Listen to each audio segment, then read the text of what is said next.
अस्सलाम वालेकुम रहमतुल्लाहि वबरकातुहू। प्यारे बच्चों, चलिए प्यारे बच्चों, आज हम आपकी उर्दू बाल भारती की जो ये नज़्म है, बड़ी प्यारी नज़्म है जुगनू, इसे हम तरन्नुम से पढ़ेंगे। आप भी इसे तरन्नुम से पढ़कर याद कीजिए। चलिए करते हैं स्टार्ट। जुगनू है नाम मेरा, जुगनू है नाम मेरा, रातों को हूँ दमकता, उड़ उड़ के हूँ चमकता, नन्ही सी बैटरी हूँ, मुन्नी सी फुलझड़ी हूँ, उड़ता हुआ सितारा, छोटा सा नूर पारा, बिजली का खुमखुमा हूँ, मैं नूर का दिया हूँ।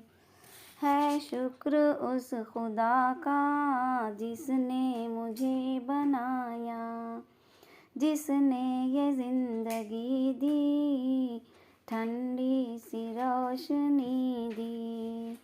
बंदा हूँ मैं उसी का, बंदा हूँ मैं उसी का, जुगनू है नाम मेरा, जुगनू है नाम मेरा, जुगनू है नाम मेरा, जुगनू है नाम मेरा।